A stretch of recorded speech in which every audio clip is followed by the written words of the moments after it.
The broadcast is now starting. All attendees are in listen-only mode. Hello, everyone. Sharon Kasalainen. I think everyone should be able to hear me. This is the first time I actually thought I would just be presenting and someone would be kind of managing the technology. So it's a lone show today, so keep your fingers crossed everything works out. Matt's our technology guy. If not, he's available. We'll call on him. So I'm going to talk a little bit about our Strengthening a Palliative Approach in Long-Term Care study. Welcome, everyone, for joining. I'm excited to be able to share some of the work that we've been doing. Tamara Sussman is my co-lead on this program of research. She's not able to join us today, so I'll be speaking on behalf of her as well. We've recently joined up with John Yu and his larger advanced care planning iCAN-ACP study. So this is essentially what we'll be moving towards, talking about kind of our next steps with that program. But to give you a little bit of context, I'll talk to you about some of the work we've been doing up until that point. We had our first study that was funded through TVN, or CFN as it's called now. We have finished that and we have some findings to share. Since that project was funded, we went on to secure some additional funding through CIHR to expand our study out to 3 other provinces. We have Manitoba, Saskatchewan, and Alberta, as well as Ontario for that study. And then, as I mentioned before, we've moved into a larger program grant, really focusing more on advanced care planning and how we can build that into our SPA long-term care project. I'm hoping we can save about 15 to 20 minutes at the end. This is usually the part that I enjoy the most, because I get to hear what other people are doing in this area of research, and always get some interesting questions to kind of stimulate our thinking. Hopefully we can get the technology to work. I believe how this is programmed is you'll type in questions into the webinar, and then I can respond to those questions speaking as I am now. Okay, so a little bit of background, which I've kind of already introduced you to. Our first study that was funded from 2014 to 2016, which is really when SPA long-term care came to be. This particular study was a mixed method study where we used focus groups and interviews, surveys, and chart audit data, really any kind of data that we could find that would help us answer our research questions.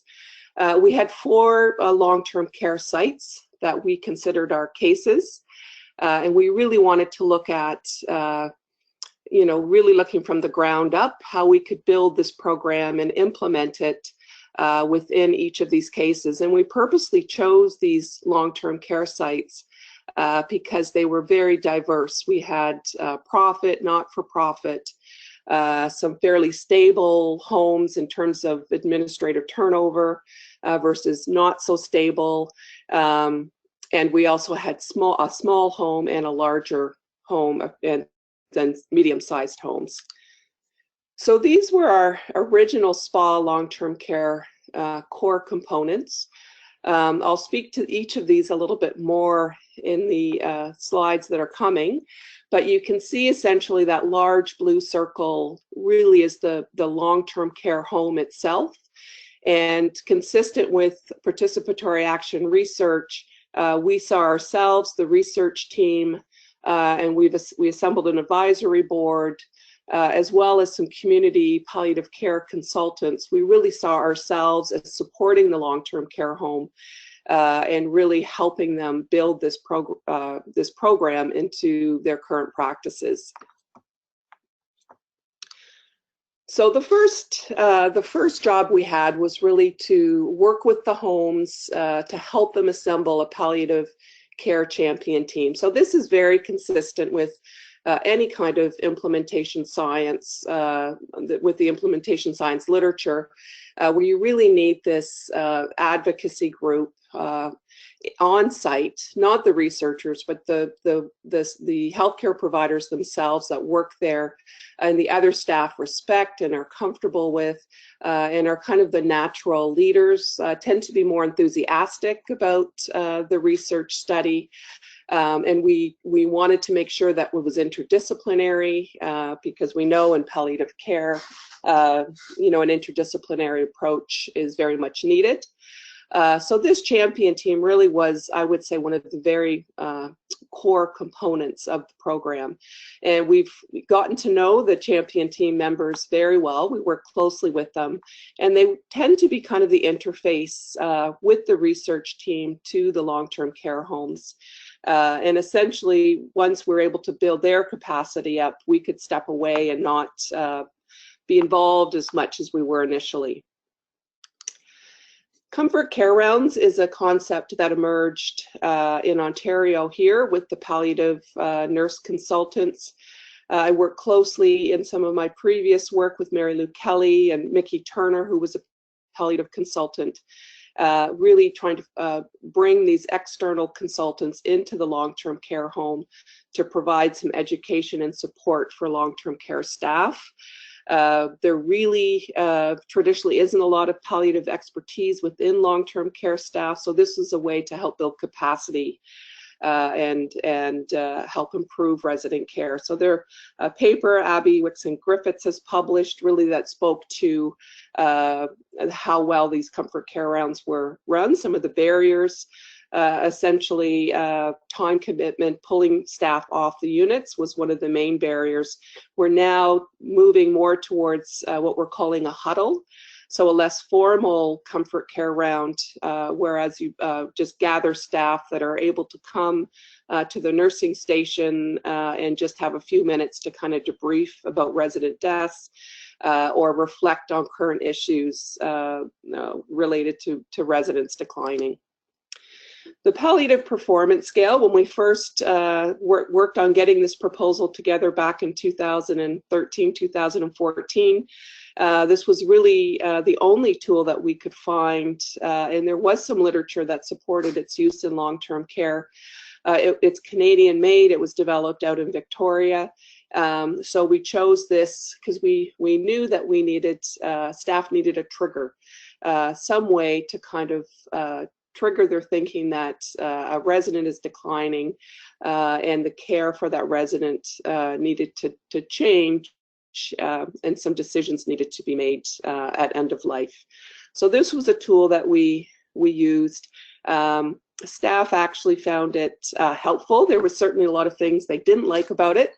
And they adapted it so it was more helpful for their settings. And we used it to trigger family care conferences, really palliative care conferences at end of life.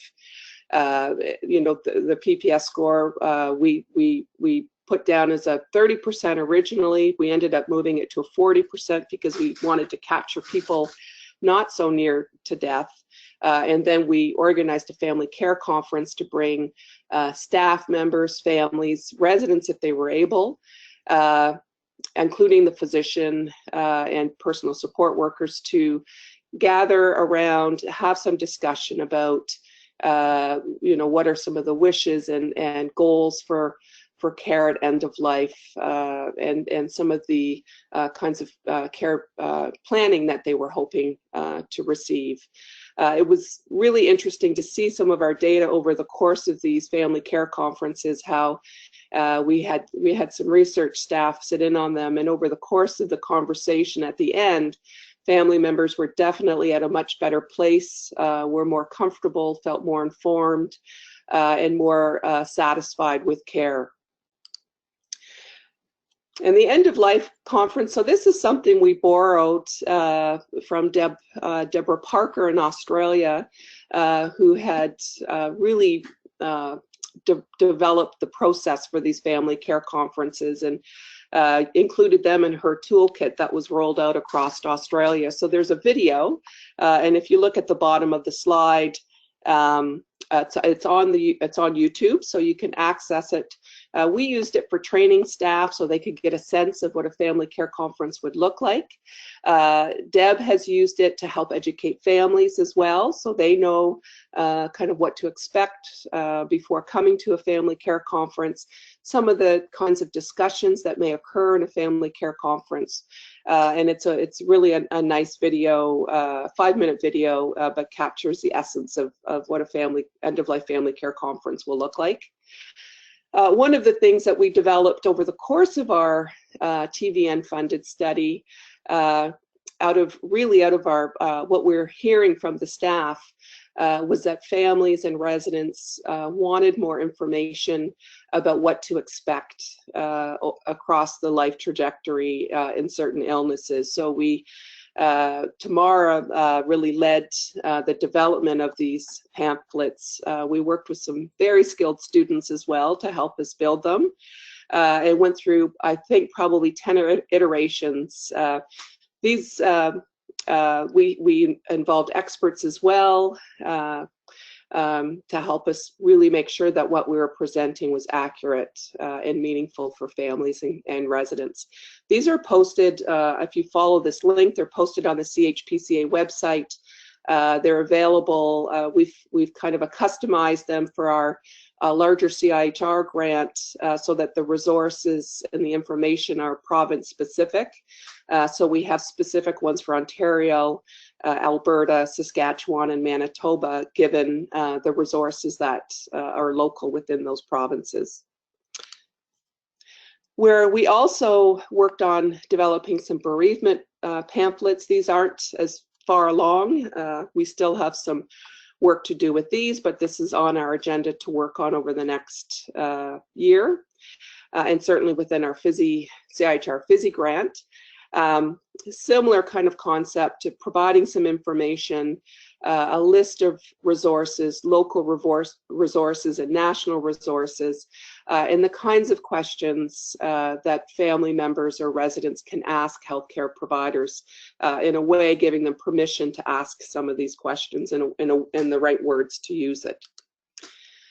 So these were our initial findings with our first study. We had, as I mentioned, the 4 long-term care homes. We started out with a total sample of 551 residents. We had staff complete palliative performance scores on all of the residents. We did have a miss 8 residents we weren't able to get scores on, but for the rest of them we did. And then we organized them for greater than 50%, which is essentially, they're early on in the trajectory, not as close to end of life as you would be if you were 30 to 40%, or even more so, less than 30%. We targeted the 30 to 40% and lower because we thought they would be the ones who would benefit from a family care conference the most.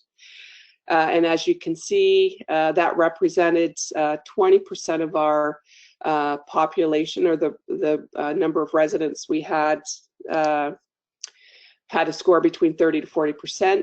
And then we had just 1% under 30%. So they were the ones that were really close to end of life.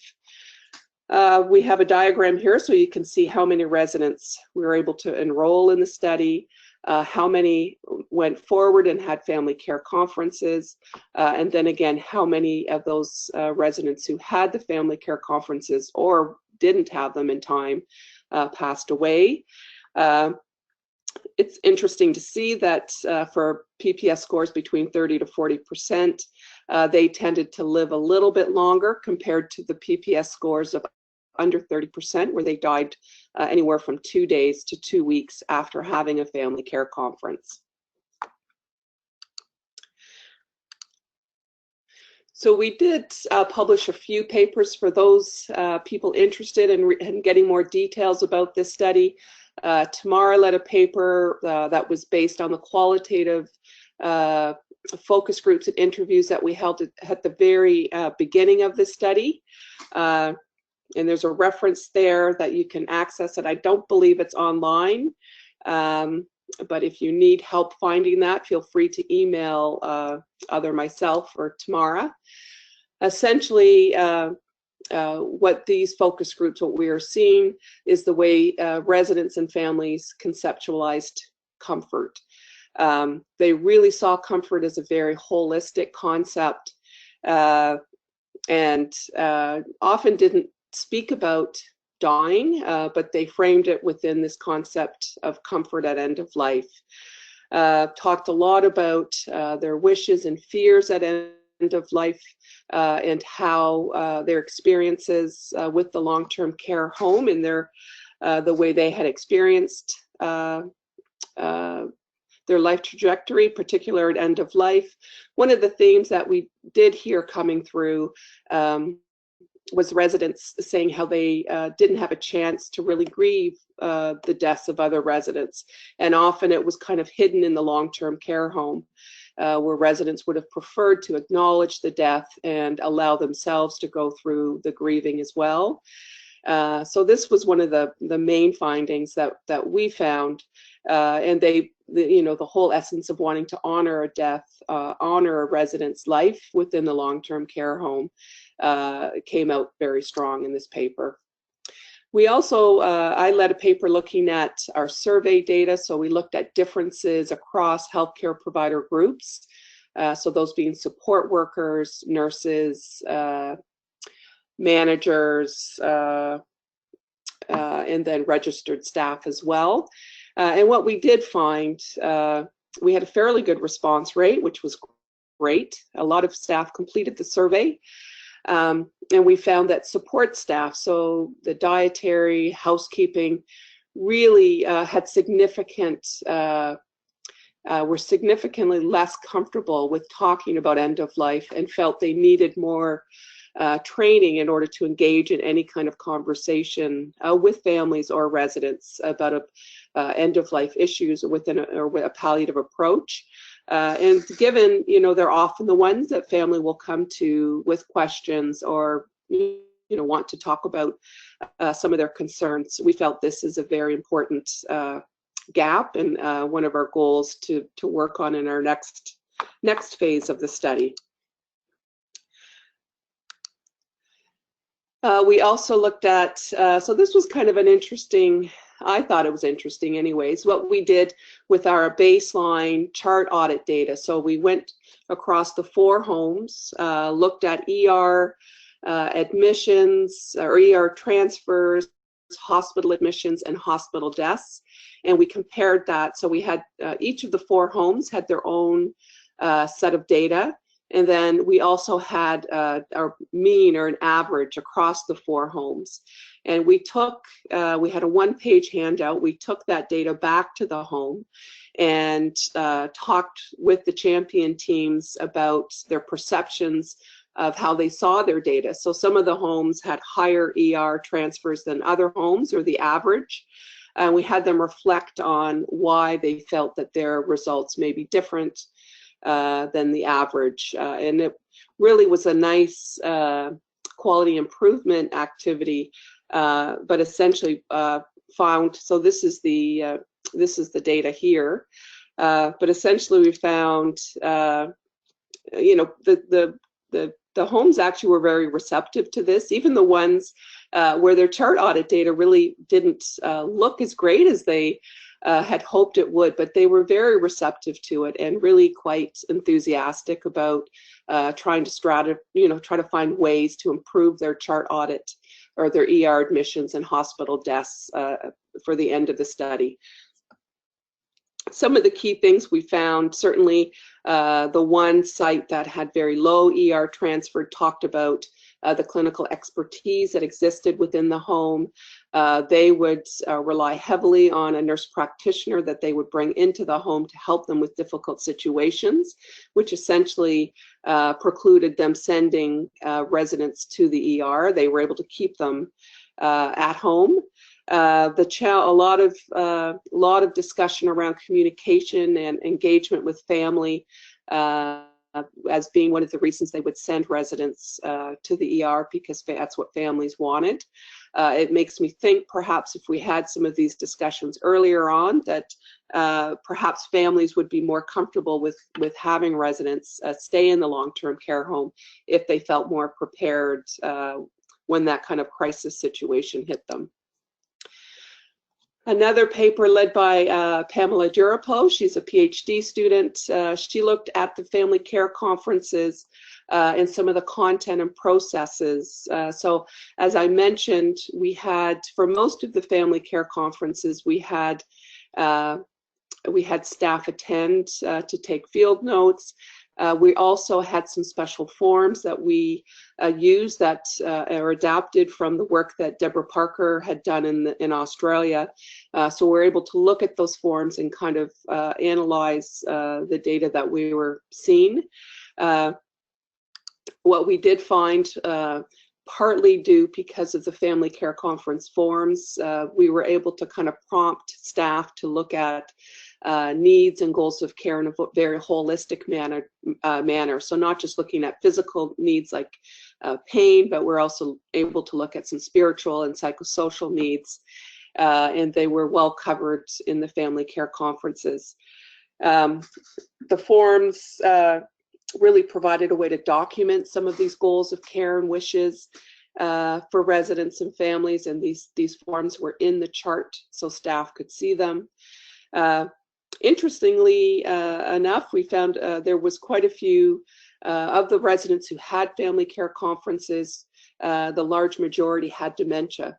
So it made us think that perhaps this population or this group, particularly the family members, felt a need to have a family care conference and wanted to kind of plan out care and make some decisions there. Plus, it could be that we had generally the population in long-term care tend to be, have higher dementia rates, up to 75%. So that could have accounted for the higher proportion. We did hear from families that they felt the family care conferences were helpful and helped them support care planning and communication about end-of-life issues and some of their concerns that they had.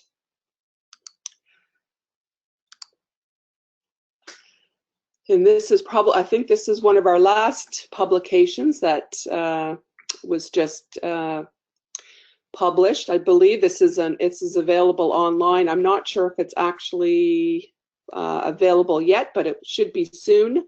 I don't see the link here. And this really speaks to the illness trajectory pamphlets that I showed you earlier, and goes through the process of how we developed them. And we actually piloted them in the long-term care homes, and these were some of the results that we found for them. Some of the survey, so we did a survey for people who used the pamphlets. We had them on display at the 4 long-term care homes.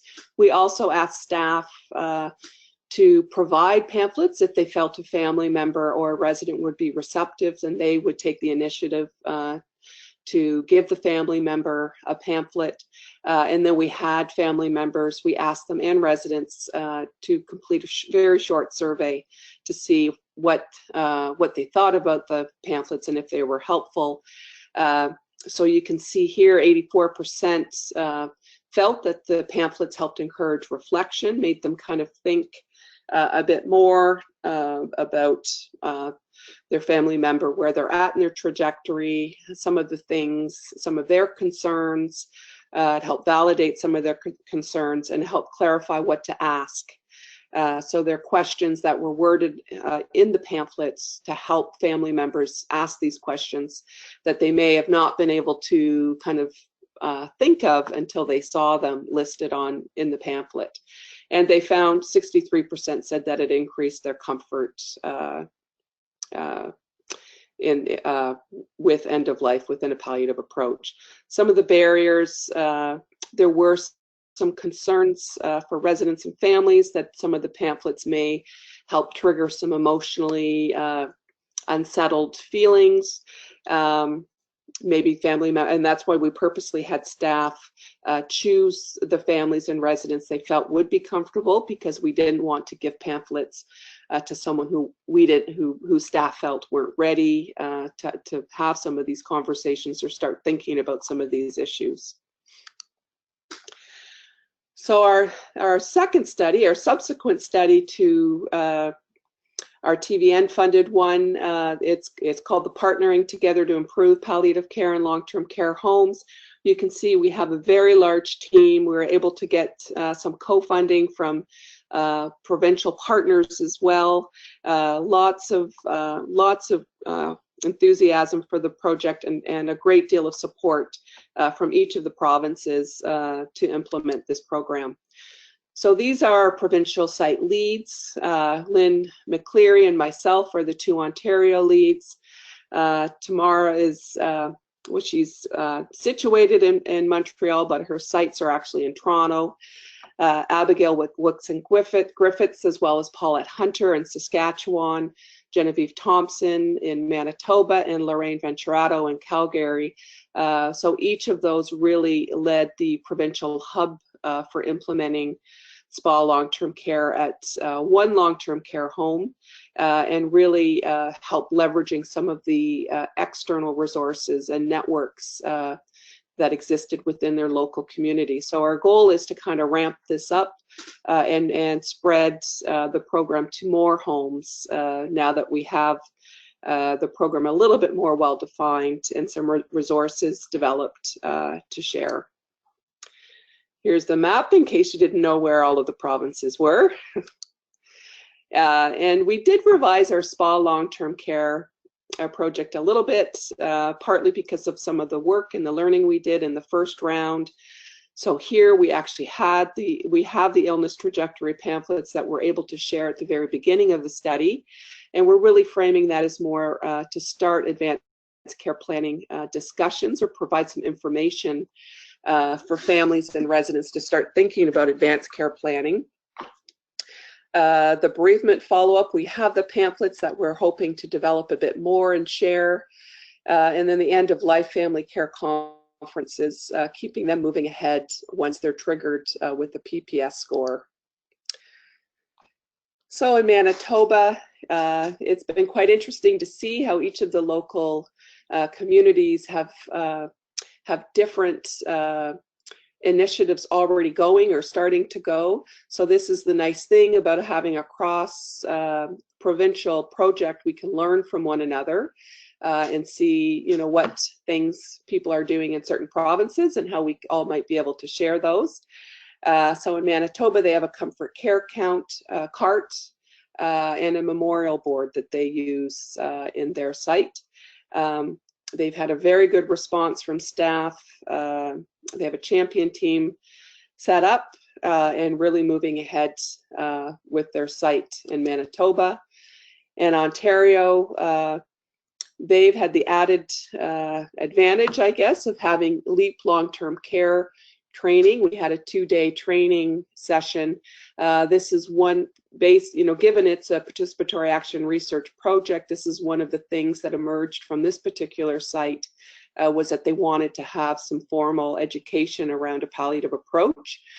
So we were able to leverage some resources in order to train the champion team and others with the LEAP long-term care curriculum. We have a bunch of different publications that are, some are submitted, some are still in progress. Just to give you a sense of some of the data that's emerging from our larger study, each of our site leads has led one of these papers. And really, you know, we each kind of came in with a different perspective, and we're trying to leverage the data that we have and share it in publications and presentations as well. We moved on to look, we realized with our first study in particular that there was a real gap with advanced care planning. So we were focusing more on palliative end-of-life decision-making with our family care conferences, but we realized we're missing this whole cohort an opportunity to engage residents and families early on in the trajectory.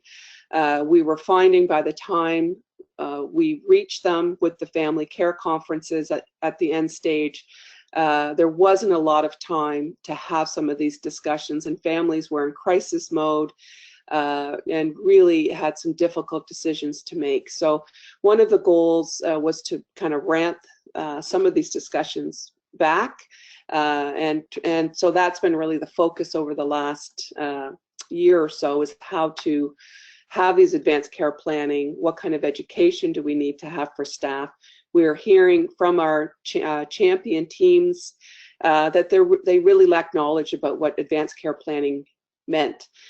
So when we started asking them what did they do around advanced care planning, they really weren't even sure what it was. So we realized education and training is key, and also their comfort level to engage in some of these conversations was lacking. They did have the LEAP long-term care training, but they still didn't feel comfortable with some of the communication that was needed to engage with families around advanced care planning.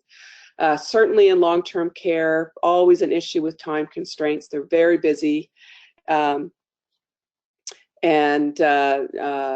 really struggled to take anything new on. So part of our approach is trying to see what they're currently doing and how can we kind of integrate into current practice in a less burdensome way as we can. One of the other issues that it's quite interesting to see the readiness of family and residents to discuss ACP. Often this was raised in terms of other people. So staff would say they didn't feel families and residents were ready to talk about it. Families would say they didn't feel residents were ready to talk about it. And then when you ask residents, they would say they didn't feel like the family, they didn't want to distress the family and have these conversations. So no one really said themselves that they were uncomfortable other than staff for their own skills and knowledge. But I think just a generalized lack of readiness on behalf of everyone. Certainly having administrative support is key, and having ACP tools that are specific to long-term care. We know there's a growing body of advanced care planning tools emerging, but long-term care is very unique and has lots of challenges. So that was one of the things that Tamara and I sought to find a tool that would be appropriate for the long-term care population. We did a stakeholder analysis as well from kind of decision makers, clinicians, researchers from across the country. We brought them together for a meeting that Tamara was able to fund through a CIHR grant. And this really just highlighted that pretty much everyone, for a large degree, thought it was very important to have advanced care planning discussions. For the most part, they felt that it wasn't feasible. So that gave us some helpful information as we moved forward. Tamara led a scoping review, searched the literature and the gray literature to see what tools existed out there. Through a screening process, found 32, and then a more detailed screening ended up with 4 tools that she felt would be the most well-developed and applicable for long-term care. Some of these may be familiar to some of you. Eventually, we landed on the Conversation Starter Kit. This was one that our homes highly endorsed, as well as our stakeholder group. It's one that was developed in the US, so of course we knew we would have to adapt it for a Canadian population, and certainly for Ontario with our laws in Ontario. So this takes us to where we are now with our new advanced care planning, our iCAN-ACP project. We're using the Conversation Starter Kit tool and really taking it back to the homes and trying to get people's perceptions about what they think about it, and some of the barriers, again, to implementing this tool in long-term care. We'll be looking at the the impact of implementing it. Again, we're targeting a different group in this study, so we're trying to target those that are early on in the trajectory as opposed to end of life. So we're targeting those where we can engage residents and families together to start talking about some of their values and wishes. And we're using the booklet, the Conversation Starter Kit booklet, to get families and residents engaged in these conversations very early on in long-term care. This is the definition that our iCAN-ACP group landed on. Rebecca Sidori, I believe it's from a publication that she published. Some of the wording we've changed a little bit, the medical term. We changed to healthcare instead, given the high prevalence of nursing and allied health professionals, largely in long-term care. And we provided staff with some examples of advanced care planning. So this was something we felt was needed to help explain, what advanced care planning is, because we found out very early on they didn't understand what it involved. So we gave them some examples about what we feel and is in the literature, types of questions and conversations to have during advanced care planning discussions. So far we've collected our baseline data.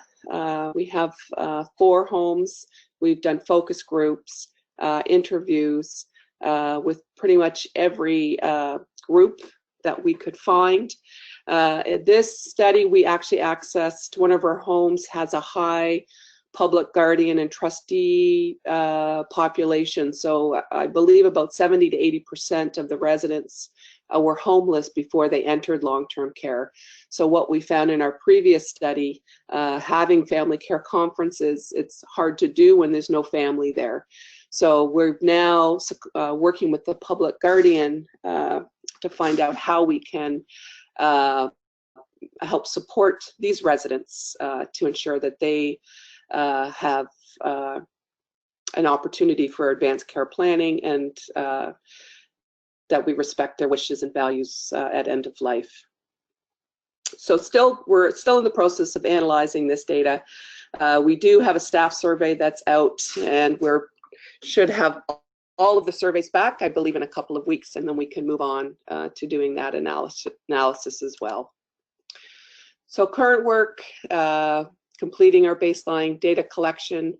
We are hoping, well, we do have the intervention, I believe, now formalized, and we'll be moving ahead with chart audit, data collection, and we're also bringing in a palliative expert to help us provide some education around advanced care planning and having difficult conversations with our long-term care staff. Right now, we have that slotted for March, and after the education, we'll start enrolling residents and families into the study.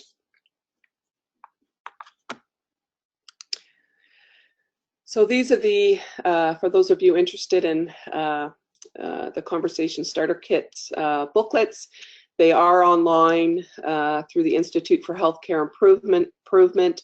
They've been translated in multiple languages. We're focusing primarily on the dementia version, in part because that seems to be what we're seeing in long-term care, and it just seems to be a better fit. There are the 2 available, though. Okay, so I've come to the end of my slides. This is the opportunity I'd like to hear from others. I'm getting a bunch of questions coming through on my screen, and I'll try my best, I guess, to get through them. So I would suggest for those who still have questions or comments, if you type them in. I think I'm the only one who can speak, so I'll have to be the one to speak. If you have comments you would like to share, I can read them out. The first question here, what is the average length of stay for residents at the pilot long-term care sites? So what we found when we did our initial baseline data collection, we found about 27% of residents died over the course of a year. We did compare that data with national CAI data. Interestingly enough, that it was 27% back in 2014, but the newer data I was just looking at for 2016 and 17, it's ranging between 32% to even 52% of residents dying over the past year. The challenge with that data is it does include, it's classified under residential care, so it will include people outside of long-term care as well. But that's the data that we were finding, about 27%. Second question, who attended a family care conference? Specifically, what was the rate of MRP physician attendance? Not 100% sure what MRP means. It could be medical director. If not, then please clarify what that term means. So we intended the family care conferences to be very interdisciplinary. We had hoped that we would get personal support workers and care aides, dietary, physio, nursing, physicians, everybody that we could. We ended up with about 80% being nurses. For the 40 family care conferences we held, we had physicians at 33% of those. We were a bit disappointed. We had hoped to get more physicians there, which we know is important in providing informed consent for families and residents, and to be able to provide the kind of information that families want. So our goal is really to reach out and try to engage physicians more in those family care conferences. So I think that may answer that question. Will this presentation be available online or sent to participants? Happy to do that. I will likely share it with Marilyn, and I'm not sure if Marilyn has a way to share it or post it. If you do want it, feel free to email me. I don't have my email address here. Oops.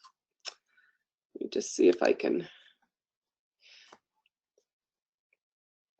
Anyways, I'll just tell you my email address, kaasal@mcmaster.ca. Feel free to email me and I can share slides, resources, links, whatever people would be interested in seeing.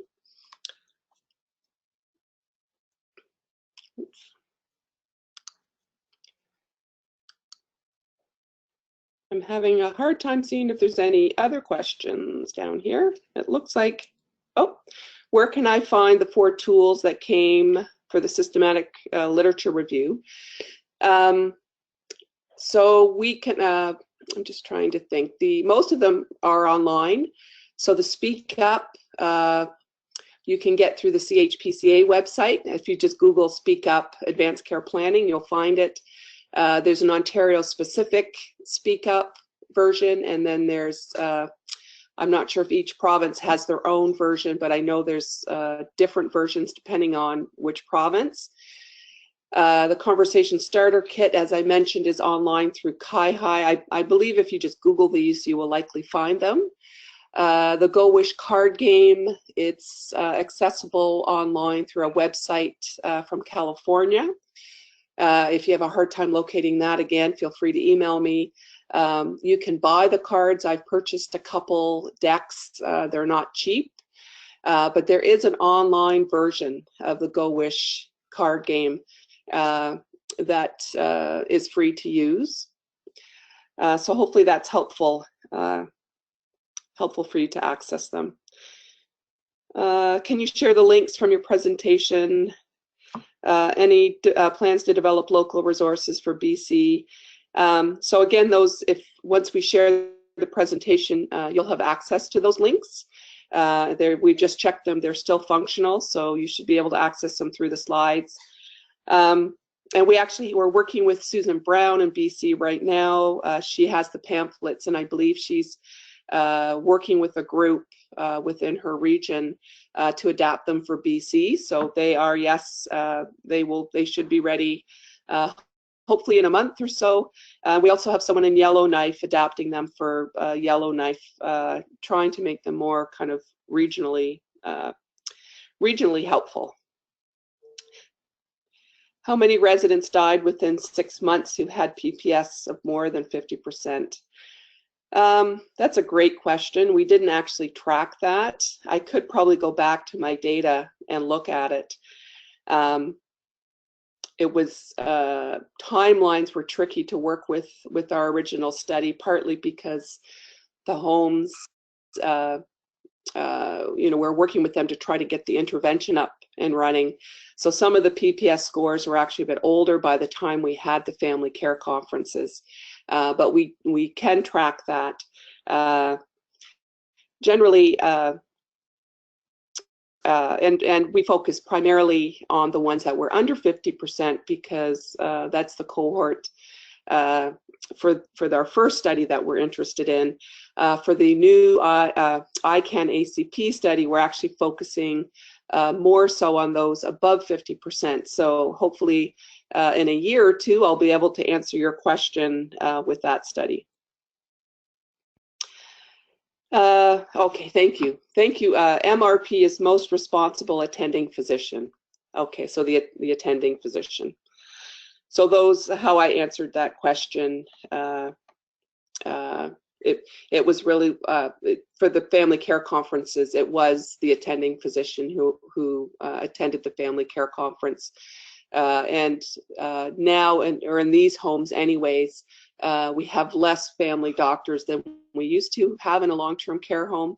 When I worked back in early 2000s, sometimes we would have 12 to 15 physicians caring for all the residents for a 120-bed long-term care home. But I think now the trend is to have less physicians, 2, 3. So it's more of the physicians. For one thing, you see them more in the long-term care homes, and they develop, a better relationship with the residents.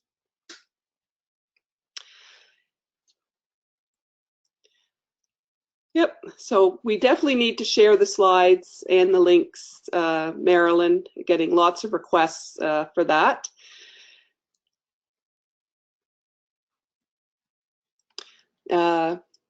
Next question, are you looking at the impact of SPA long-term care on health resource use? So incidence of transfers of residents from long-term care to hospital. Yes, we did do that in our original study, which you reminded me I didn't report on. I do have a slide that shows that. So we did have a decrease, albeit minor decrease, in ER transfers, hospital deaths, and hospital admissions, and an increase in planned hospital transfers as opposed to unplanned hospital transfers. So there was a trend for improvement, but they weren't statistically significant differences. So it's a matter of 66% being transferred to the ER, or maybe not that high, closer to 50%, and a drop of 5 or 6% after we implemented the intervention. So not a huge change, but certainly a positive change. Did you consider looking at any RI outcomes, chest scale? Yes, we did. And in fact, our next study, that's what we're using, is the MDS-RI chest score in order to kind of target residents for our study. Great question. It's, pros and cons to all of these. I can honestly say there's not one tool that I would say is perfect. The RI is great in that homes already have to complete it, so it's less burden on homes to complete it. The downside is, it only gets completed generally every 3 months. where the palliative performance scale is something, once we had it integrated into these homes, personal support workers or care aides didn't even need to actually have the tool.